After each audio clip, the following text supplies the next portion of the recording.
This is the Work Smart Hypnosis podcast, session number 366, Negative Suggestions That Work. Welcome to the Work Smart Hypnosis podcast with Jason Linett, your professional resource for hypnosis training and outstanding business success. Here's your host, Jason Linett. Welcome back to the Work Smart Hypnosis podcast, and today's episode is one that will inspire many of you, offend a few others, and I hope to challenge you all to think bigger and better about what we can do as hypnotists. How's that for an introduction? Which the whole idea, before we even get into the core material here, would be the idea that some people would say that the subconscious mind cannot process a negative suggestion, to which I have a very simple response to that. Prove it. I'll wait. And yes, I do challenge that from a slightly cynical direction, because let's call it out, that is one of those things that's often said as if it's absolute fact, because that's what they heard their previous instructor say to them. And that's the only place I'm going to give it this kind of negative energy, yet it's where so many things are stated as absolute fact, which for some of what we do, we can't. Here's why. Point to your conscious mind. All right, now point to your subconscious mind. And I know I can't see you right now, but chances are you pointed to the wrong place. Because at the end of the day, conscious mind, subconscious mind, let me call something out. There are some people in our community that would say, never, ever, ever use those words. And again, as we like to say here, never, ever, ever use absolutes. Some people would immediately criticize another practitioner for using the phrasing of conscious or subconscious mind. Yet, let's call this out respectfully. These words are meant to be models. These words are meant to be representations. So as long as we're continuing a conversation in which we are agreeing that conscious mind and subconscious mind are logical constructs to describe a large number of working things, in which case, game on, use the words. But still, the subconscious mind cannot process a negative suggestion. This is where they would say you shouldn't ever say things like non-smoker. You shouldn't say things like stop smoking. This is where you see some people go so far off the deep end, and yes, I know I can be one of them. I have a trademark on hypnotic language hacks. I can be one that often nerds out a little too much on linguistics. Yet at the same time, we've got to satisfy the conscious mind. At the same time, we've got to actually use some of the same words that the client is coming in for. So as a preview for where we're going inside of this week's episode, it would be the idea that it's okay to say stop smoking because, well, that's what the client wants. At the same time, we can use phrasing like lose weight because at the end of the day, both the conscious and I'd even argue the metaphorical construct that is the subconscious mind would agree in terms of what that actually means. And the inspiration for this week's episode, just to give you a little bit of backstory before we dive in, the inspiration was in one part a conversation with one of the graduates of our Work Smart Hypnosis live training that we do.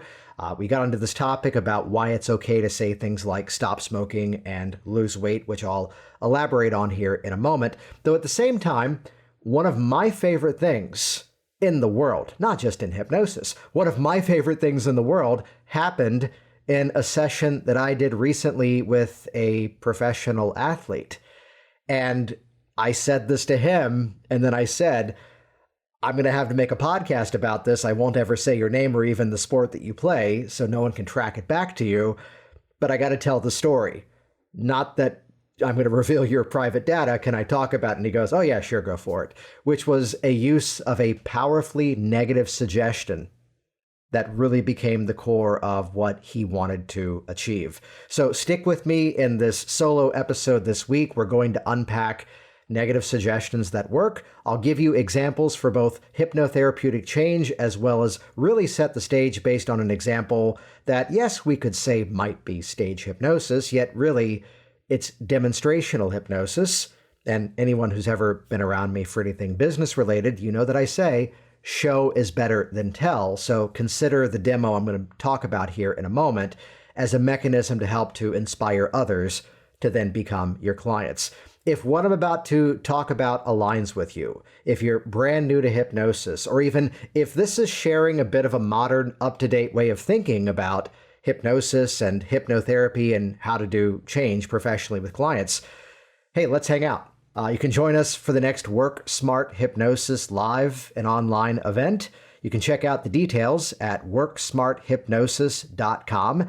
Now, as a heads up, if you're listening to this episode as it just launches on March 23rd or 4th, as this episode comes out, we did just begin the springtime Work Smart Hypnosis live and online event. However, we don't always encourage this, yet very often people join starting with class number 2. The pre-work is only specific from classes 2 onward. So either way, head over to worksmarthypnosislive.com and see all the details, though in the back of your mind know there's always another event coming up. The next one's kicking off in September. Or hey, let's hang out in person. Richard Nongard joins me for the live and online training, and once again, we're teaming up at HypnoThoughts Live in Las Vegas coming up in July of 2022. And this is going to be happening. You can find all the details at vegashypnosistraining.com. So whether we hang out in person in Vegas and wear real pants, or whether we train online and practice online together with the online version at worksmarthypnosislive.com and wear pajama pants or hopefully pants. Either way, check the show notes over at worksmarthypnosis.com/366 for all the links and details of these upcoming interactive events to help you to really supercharge your confidence, helping people create phenomenal change with both positive and negative suggestions. And interactive change work that's pretty damn cool if you ask me. So with that, let's dive into this week's episode. Here we go, session number 366, Negative Suggestions That Work. Now, I think to really set the stage for this week's episode, I promised in advance an example of either stage hypnosis or demonstrational hypnosis. Do not put this technique into a category, because if you're doing a demonstration, if you're giving a talk, again, show is better than tell. And this might be one of the things that I make use of in the shape of a demonstration to then draw a correlation as to this is how hypnosis can help you. Hey, if you have the ability to retrain your mind as if you've forgotten fill in the blank problem, think about the changes that would create for you. That should have opened up a loop. Let me now close it. The example is the classic count your fingers, a number is missing, stage hypnosis, demonstrational hypnosis routine. And you might think I'm making a joke here, but I'm not. One time I was in the audience. It was like a county fair or something. It wasn't at a hypnosis convention, and someone was doing a stage hypnosis show. And he says, the person I'm tapping on the shoulder right now, when you open your eyes, something interesting will happen, which, let's call out that beautiful structure. He just created a bit of anticipation. He activated the imagination, and he did it beautifully in a cause and effect relationship. Now that I've praised him, now I can say the rest of what he did sucked. Because here's what he did next. The opening. In a moment when you open your eyes, something interesting is going to happen. That part's good. The rest of this is garbage. Because when I have you count your fingers, it's going to be as if the number 6 has completely disappeared. When you count your fingers forwards or backwards, you're going to skip over the number 6 as if the number 6 was never even there at all. The number 6 has never existed. The number 6 will never exist again. Oh, that was a problem. And no matter what I say, no matter what happens, while you're on stage with me, okay, now at least he's qualified a timeline. While you're on stage with me, the number 6 will have vanished. You can probably already guess, because I can hear your sly smile from all the way over here, even though I'm pre-recording this episode before it releases later this week. Because, clearly, as the volunteer opened up her eyes and started counting her fingers, there was a bit of a snarky, big smile on her face as she very loudly and proudly said the number 6. And I would argue it was not a matter of depth of hypnosis, because she was the rock star volunteer up until this moment of the program. The problem, though, was the way the suggestion was phrased. Because what did he do? He kept reminding her of the thing that wasn't going to be there. And what would be a better way to do that? Let me not tear that down without giving you an alternative. Let's start with his intro, which was beautiful, followed my favorite formula of cause and effect relationships and linking everything to the hypnotic process. What does that mean at the end of the session? And as you make these changes for yourself and as you're ready to step into this reality, that's when those eyes will open up. Everything in the process of hypnosis can become an asset. Everything in the experience of the session can become a reason why the change is occurring, and we just compound the heck out of that thing even further. So here's an alternative. In a moment, when I ask you to open your eyes, something very interesting is going to happen, because it's going to be as if the number 6 just takes a bit of a temporary vacation. We'll have you count your fingers from 1 to 10 and 10 back down to 1, and you're going to pass over that little missing spot as if there was never anything there to begin with. Maybe in your mind it's becoming right now. Imagine, picture, think of this, whatever this means to you. Maybe it's instead like the numbers 5 and 7 are just kind of squeezing together so tightly, comfortably together that there's just no room for anything to live between them. However you imagine this, as you count forwards or backwards or any other style of counting, that thing just kind of fades further and further away. You're not going to miss it at all, and not to worry, we're going to make sure you have it before you leave the stage this afternoon. If that sounds good, nod your head yes, so I know. Good. In fact, as you hear me speaking to these other people and giving them a few more special instructions, that thing, whatever it was, just fades away more and more. And there's a delivery of it, but take note of one specific thing. And the formula I'm going to share with you around this is that you still have to satisfy the conscious mind while you still give instructions to the subconscious mind. And again, before the diehards who hate the subconscious, unconscious, so forth conversation, don't come at me with flaming torches and pitchforks, because again, let's agree, this is a metaphorical construct to explain nature of the mind, how the mind works. It's our best option right now. Give us 20 years, we'll have better options moving forward. But for now, I'm going to use the language of conscious mind, subconscious mind. So at least once I had to say the number 6 is going to be gone, which is important because, let's say it politely, your session is going to be really, really stinking weird. If you're working with a client and all of your languages that now that you're a healthy, clean air breather, now that you find yourself completely free of that old useless, unnecessary habit, which, yes, those are good because clearly, can I call something out that, let me use a slightly provocative word here without intending to be dirty here. Some of the conversations around what's considered content-free hypnosis, at least one respect of it is a bit, can I say, masturbatory in the sense that it doesn't have to be so content-free. Now, let me put a disclaimer up here. In a class, if I'm doing a demo with a student, then I'm going to often work in a content-free context of which I'll say, for this demonstration, does someone have a habit they would like to change in which the habit sometimes gets worse based on an emotional trigger? I don't need any more detail than that. If you can say yes to that, let's do the demo. And the reason I do this is because then we're not kind of opening up Pandora's box and revealing the deep, dark secrets of a student that you're now going to spend another 5 or 6 days in class with. Instead, though, I do this, yes, out of respect to the volunteer, but also to prove that, 1, we can still get the result, and 2, I make sure the students then have a video of me doing that demonstration. And I mean, it's a full 35, 45-minute session if and when I do this, to which then I tell them, you'll have the video of this. Now go back and review it and imagine the beginning of that conversation with that person began the same way it always does with your client. You answer the phone, you call them back, you go through whatever mechanism to book the client, and you say, Jason's Hypno Hut, how can I hypno you today? Don't use that. That's not really professional, but let's just use that as the example. Jason's Hypno Hut, how can I help you? And they respond, I want to quit smoking. Boom. We got content. I want to lose weight. Boom. We got content. I have a fear of content-free hypnosis. Boom. We've got content.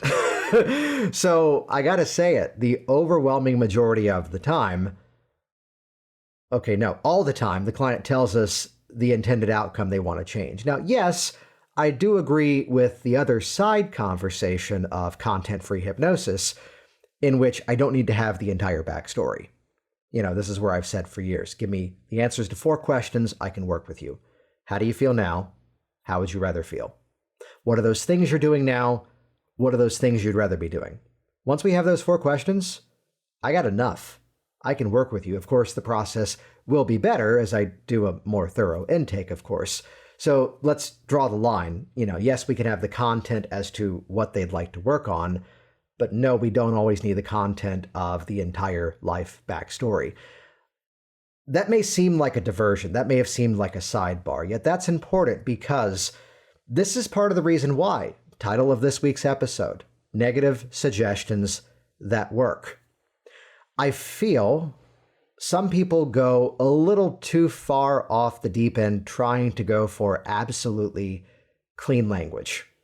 Now, one part of this is, yes, a business conversation. Those of you that are members of my program, Hypnotic Business Systems, have seen that I publish the full historical search data, the actual words that your potential clients are typing into the web to try to find you. And if you're not yet using the words that your clients are using, they're not going to find you. You're going to be the Bermuda Triangle of a hypnosis business because you think you're so clever calling it the Hypnotic Fat Release Program or the Clean Air Breathing Revolution. You laugh, but one time a student suggested that, and I finally just said, look, stop smoking hypnosis is like the number 1 keyword people were typing into the web to find the Virginia Hypnosis website. Call it what they call it, and then once they call you, reframe it during the sales process. But still, negative suggestions that work. The reason why we can still appropriately and effectively get results by saying things like, get rid of that fear of dogs, overcome that fear of spiders, lose the weight, stop smoking. Even this one I love, of now that you are a non-smoker. The reason that still works is because that is in the common vernacular of your client, and they know what that means to them. Society, even nowadays where we have, all airplanes, most every single restaurant, unless it's a cigar bar, are completely non-smoking. So many hotels. My business, when it was in Virginia, at one point I had this rush of clients of people who were coming in from the Pentagon just outside of Washington, D.C., and they could not get to the courtyard where they were allowed to smoke. And they were coming to see me because they wanted to quit smoking because it was just no longer practical to smoke at work. And that's why they were in my office. Yes, we called the business Virginia Hypnosis. Back then, almost called it Pentagon Parking Lot Hypnosis.com. Production team, don't put that in the show notes. That website doesn't exist. But hey, someone get it. Why not? Because I had so many people who would go out to their car who worked at the Pentagon and would smoke there, but then also would then book their session with me online, Zoom or Skype at the time. And they do the session in their car, as long as it was parked and the keys were out of the ignition. You know the routine. But again, these are the words your client is using. And because, here's the point, because they know what it means. It means that you can use it as well. Society has given us this archetype, this role of the non-smoker. Even before all the restaurants basically shut it out, what section do you want, smoking or non-smoking? Some hotels, not necessarily the nicest ones, it turns out, some hotels still have a smoking or non-smoking option. So that's a role that society has created, and we as a community have agreed that is a thing that exists. And let's go so far as to play with a little bit of reframing. Where I live now in Orlando, Florida, is perfectly situated between 2 different major hospitals. If I turn out of my neighborhood and turn left, there's one hospital. If I go out of my neighborhood and turn right, and then turn right again, there's another hospital there. So if I have any plans on accidentally injuring myself, I got options, and my insurance will be accepted at both of them. Why am I talking about hospitals? Because chances are, even as this episode drops a few days from now, I bet you there's a newborn baby right now, only a few hours old, if not minutes old, in that hospital. And you know what? That newborn baby currently is a non-smoker. Right? I mean, what's our definition of smoker and non-smoker? That newborn infant, this thing that's not even yet a toddler, hasn't even gone outdoors. That thing is a non-smoker. And it's the same way that, let me credit Richard Nongard for this little bit of language, which is part of why I have been recently sharing the stage with him at our training events, whether it's WorkSmartHypnosisLive.com or the upcoming VegasHypnosisTraining.com. It's that in the experience of the session, he does something similar to what I do of creating a bit of a ritualistic moment where the client rids themselves of the final packs of cigarettes.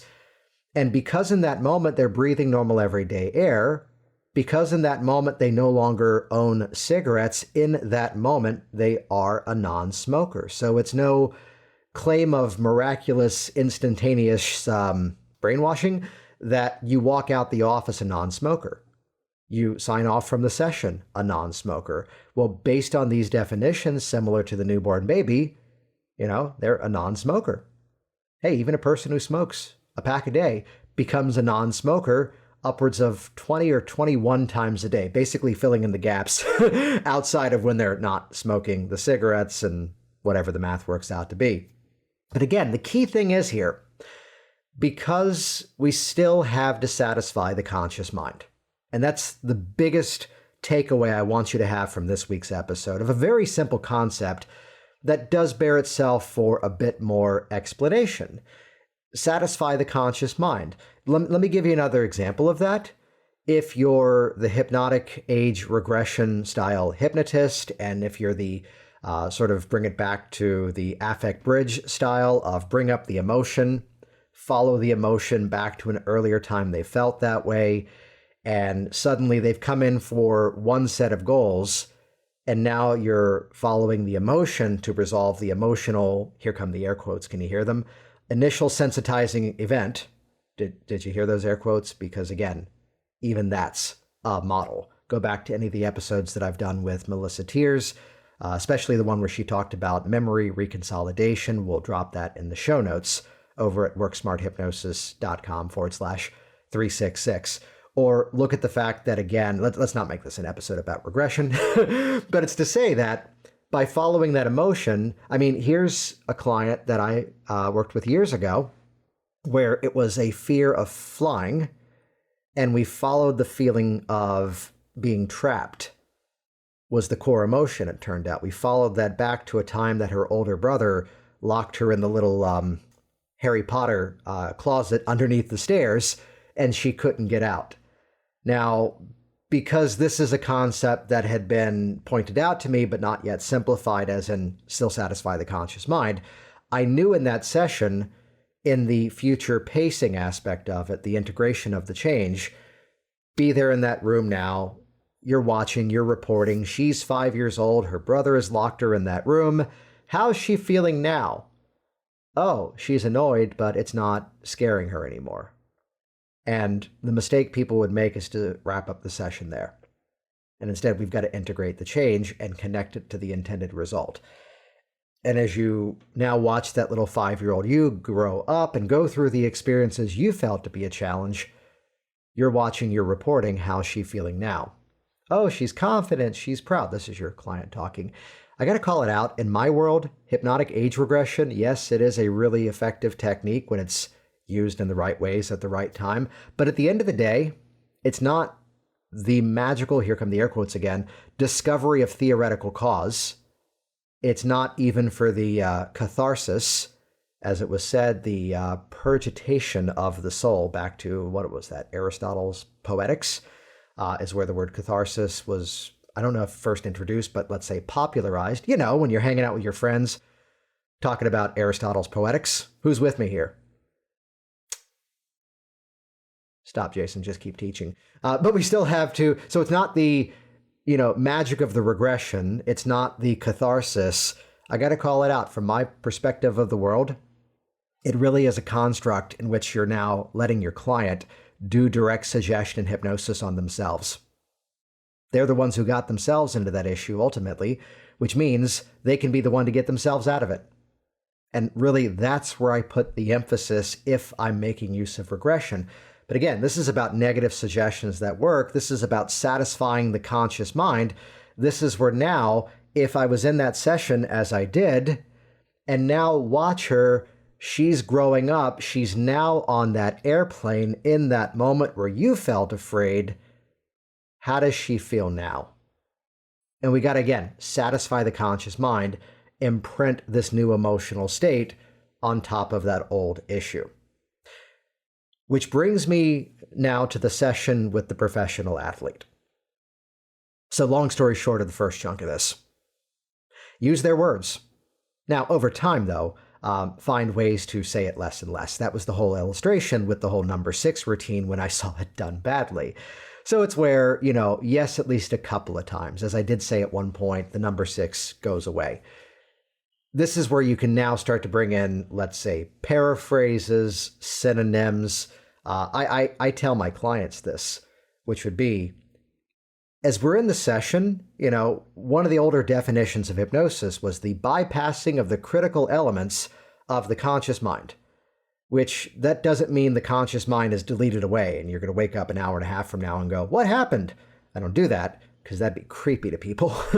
But instead, you're going to hear everything I do.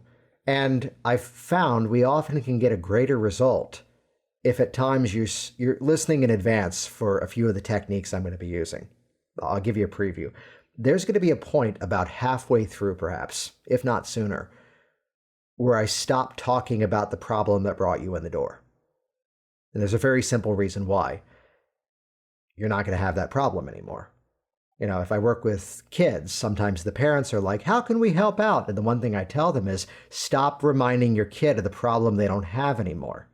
Let your questions be more positively oriented, rather than, hey, are you still afraid of public speaking? Instead, ask more positive questions. Hey, what kind of confidence did you feel today in school? What did you enjoy today in school? I learned this the hard way from the mom who was the angel for helping her daughter become a less picky eater. Meanwhile, there's dad. I know you're a picky eater. You don't have to rush this. And instead, mom was going, hey, try what you like. If you don't finish it, the dog will eat it or your brothers will eat it. Not necessarily in that order, I hope.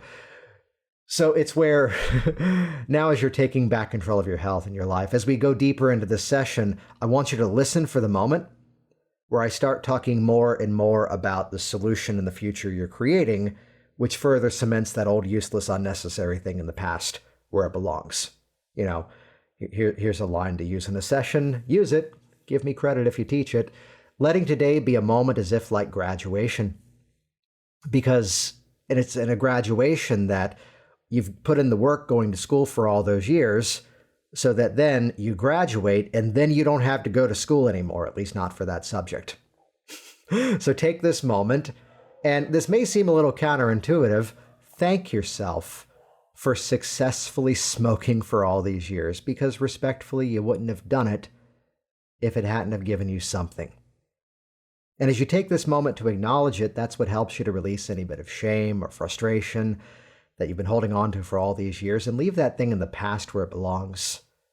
So that now, just like graduation, you put in all the work so you don't have to anymore. So that as you walk out that door, you begin to future pace. Put in specifics there based, of course, on what you've talked about. So it's where I tell my clients, listen for that moment, which amplifies that moment up even stronger. So that's how I get around the, don't spend the entire session. Client came to me one time and he worked with a nutritionist. The nutritionist spent the hour berating this man that you shouldn't eat chocolate. Really, I know it's a slightly healthier sweet, but you really shouldn't eat all that chocolate. If you're eating chocolate every single day. Can you guess the end of the story? I asked him, how did that go? He goes, as much as that man talked about chocolate, I really wanted someone I left. So again, you got to satisfy the conscious mind, but then the formula is, and you'll get more details of this if you join us in one of our events, distance and dissociate. Now that you've let go of that thing, now I can use that sort of dissociative distance language because now we have a context that's in place. To bring this to the close here, stick with me another 7 or 8 minutes here, because let's now talk about negative suggestions from your client. Now, I want you to hear this very carefully.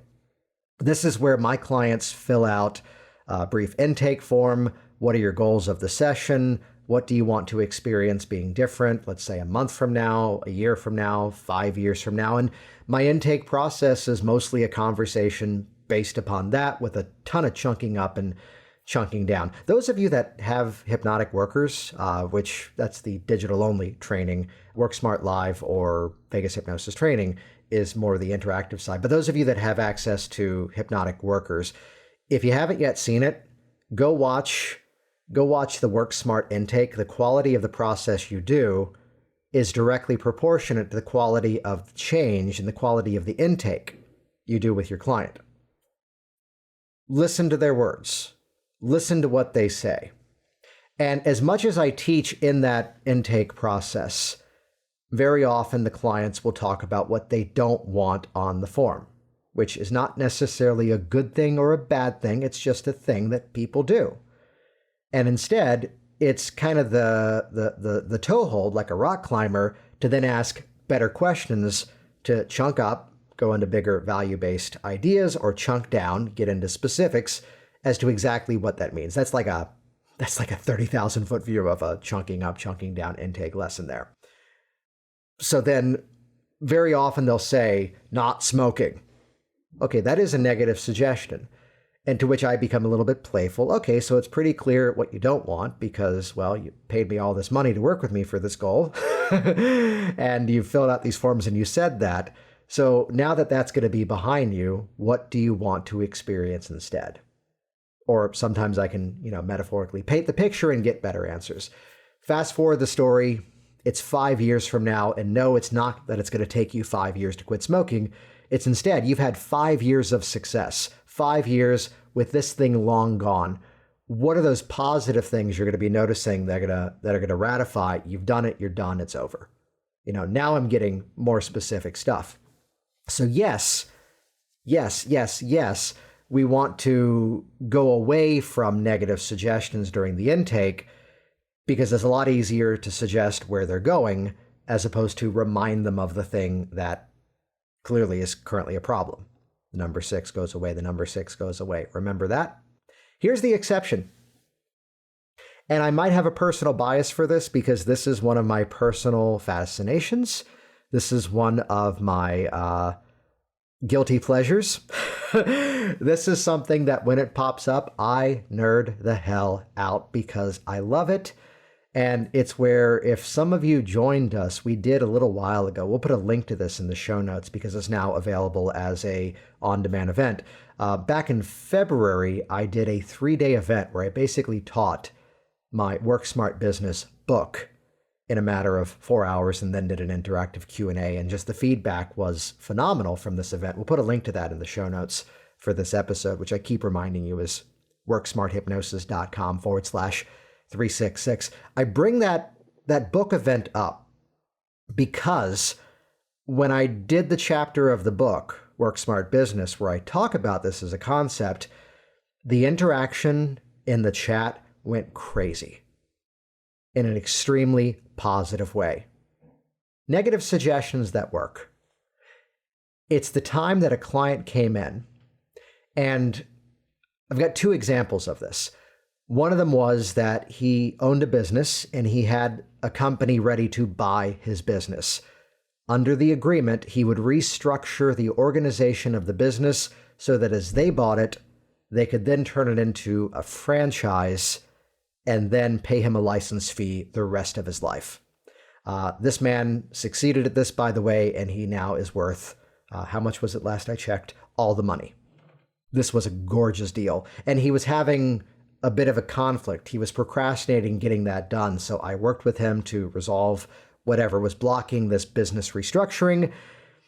And I'm only now realizing maybe I should have charged a percentage of licensing, but I charged my regular fees. So there you go. And it's where he said, for me to be successful at this, the timing is perfect. He had some family stuff that was going on, which was all very positive. His wife was working on the other side of the world for her work for a series of 3 months, which kind of gave him like a 3-month window to stick his head down in a hole and just briefly, his words, positively become a workaholic and just get the job done.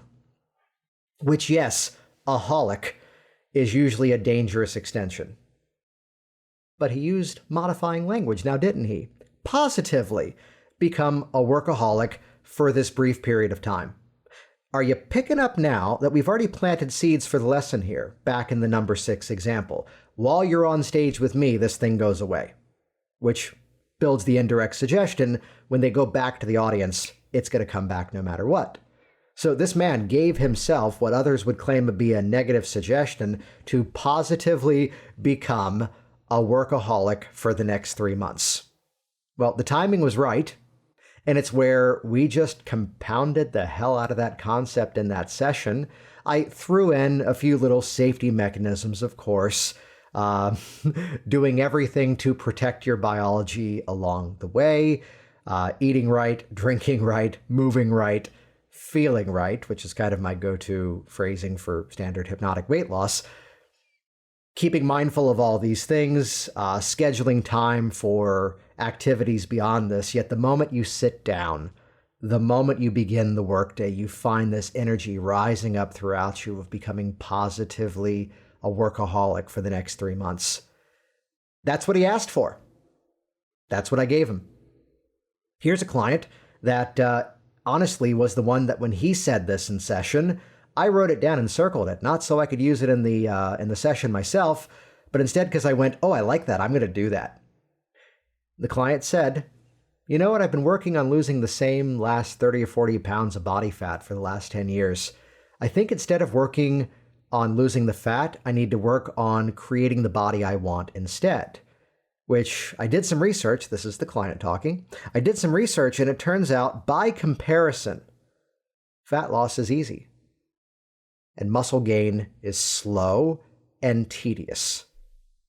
And if that's the case, let me focus all of my attention on eating in a way to build lean muscle mass and getting stronger, and by accident, I'll lose weight. Let me put my intention on the outcome, and instead, that will let the problem fade away on its own. And I'm like, damn, that sounds good. What he said next was the icing on the cake, though clearly he was no longer having icing on his cake. What he said next was, and based on the fact that it really requires a lot of tracking and meticulous detail of my lifting and really being committed to doing the same program every single week for several months to really be able to measure the results, I think I need to become, get this, responsibly addicted to this weightlifting and this eating pattern. To which at the end of the day, everything he was doing, side note, doctor already approved him because he had a history of a back injury many years ago. Doctor goes, oh yeah, you're good. Probably said that in more professional doctor terms. And it's where we layered in that phrasing. That was a negative suggestion, and damn, it worked for him, and it absolutely worked for me. And along the way, let's throw in the safety net, being mindful to keep balance in your life, protecting your biology, becoming deeply fascinated in the specific momentum and technique of these lifts to do them properly and safely, listening to the signals of your body in a way that now if something needs attention, you'll know it immediately and reach out for appropriate care, whether it's your doctor or perhaps even working briefly with a personal trainer to perfect your form. I threw in the safety nets, yet ultimate conversation begins in the client's words. Got to satisfy the conscious mind. So to tie this episode all together, let's talk about the athlete I worked with this past week, who said, I feel like I'm losing my edge sometimes. I used to be really angry when I was playing, and I had a chip on my shoulder.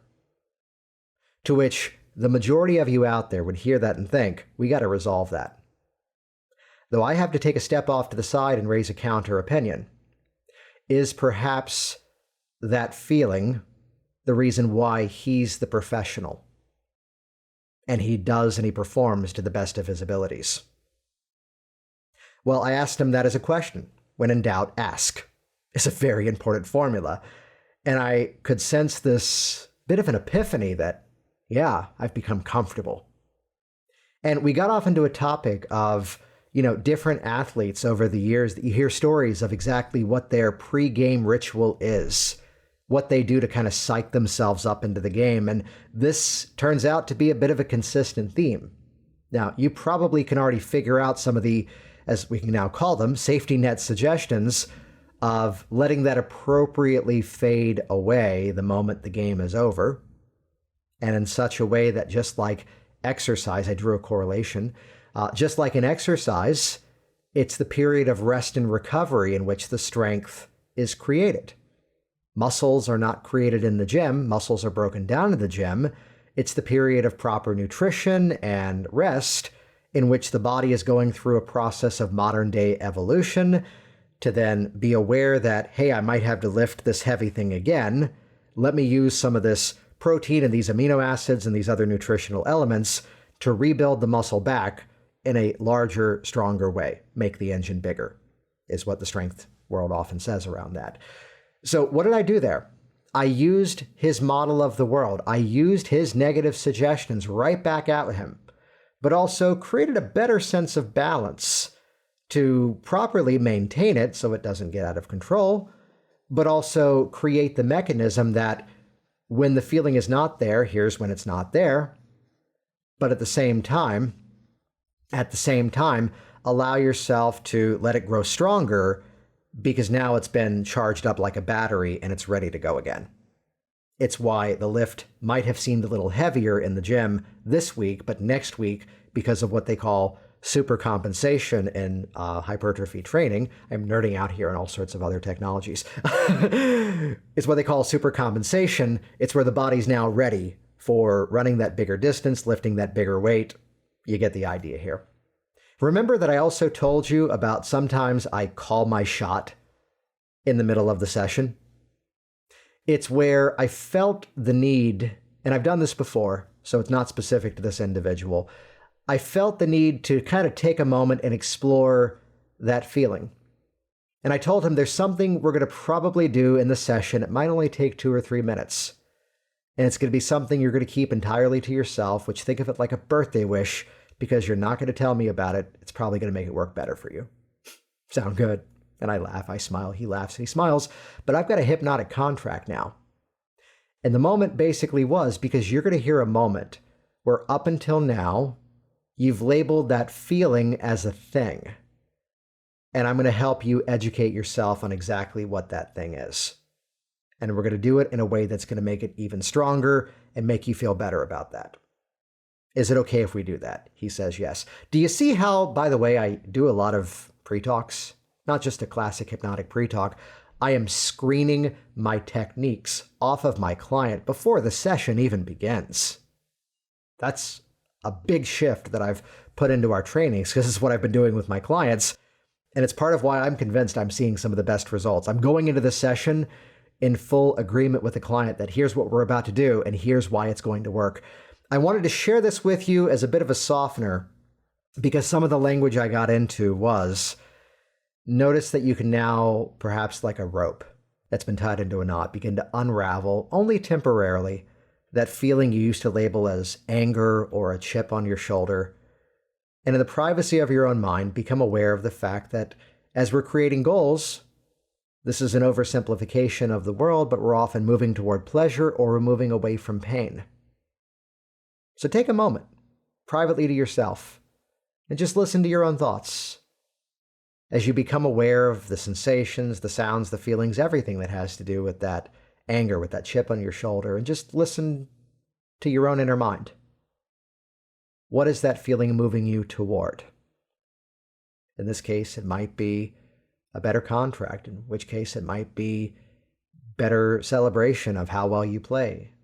It may be a continuation of your incredible career. There's toward pleasure, but there's also away from pain. And I don't know your entire life story, but you sure do. And just take this brief moment to yourself and become aware of what that feeling is perhaps moving you away from.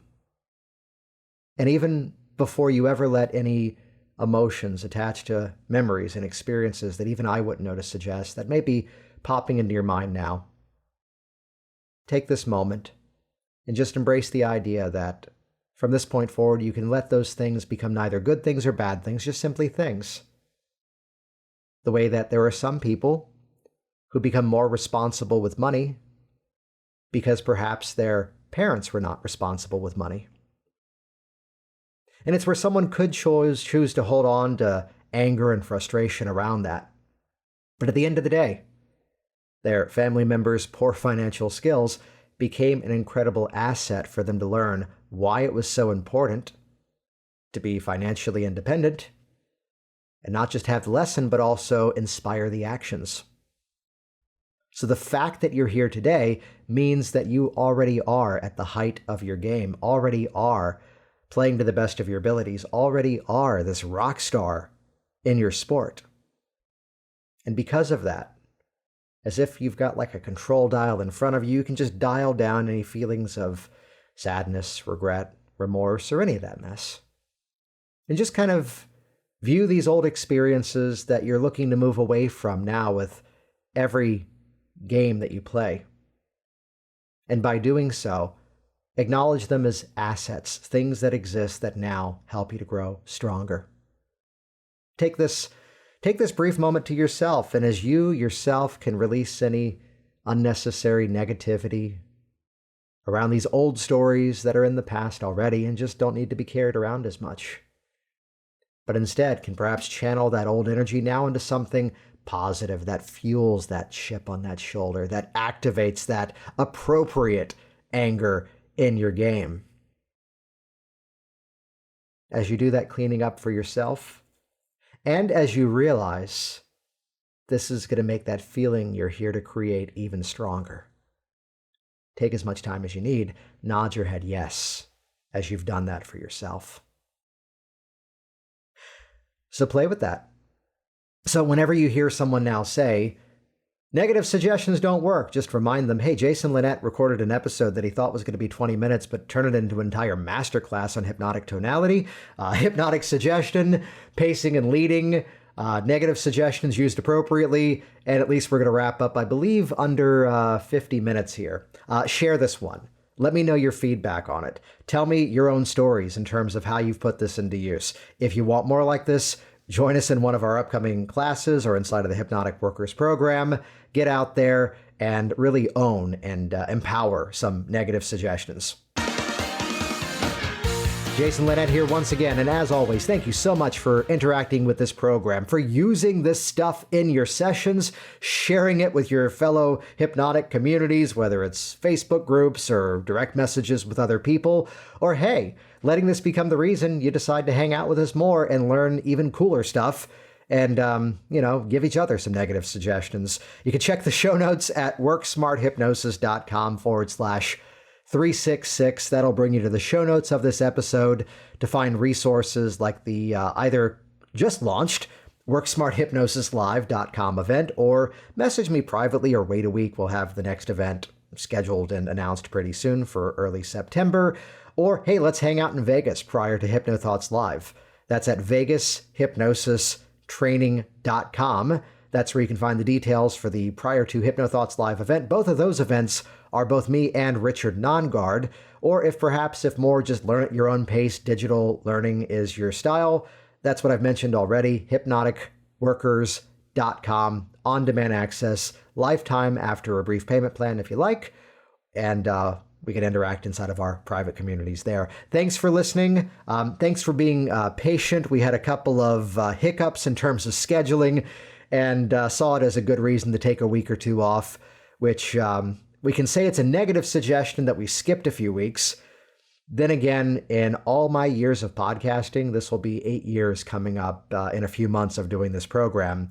I only recently listened to someone else's show who said, hey, we're back from our summer break, and we're here for season number 3 of this program. And then I seriously thought to myself, wait, that's an option?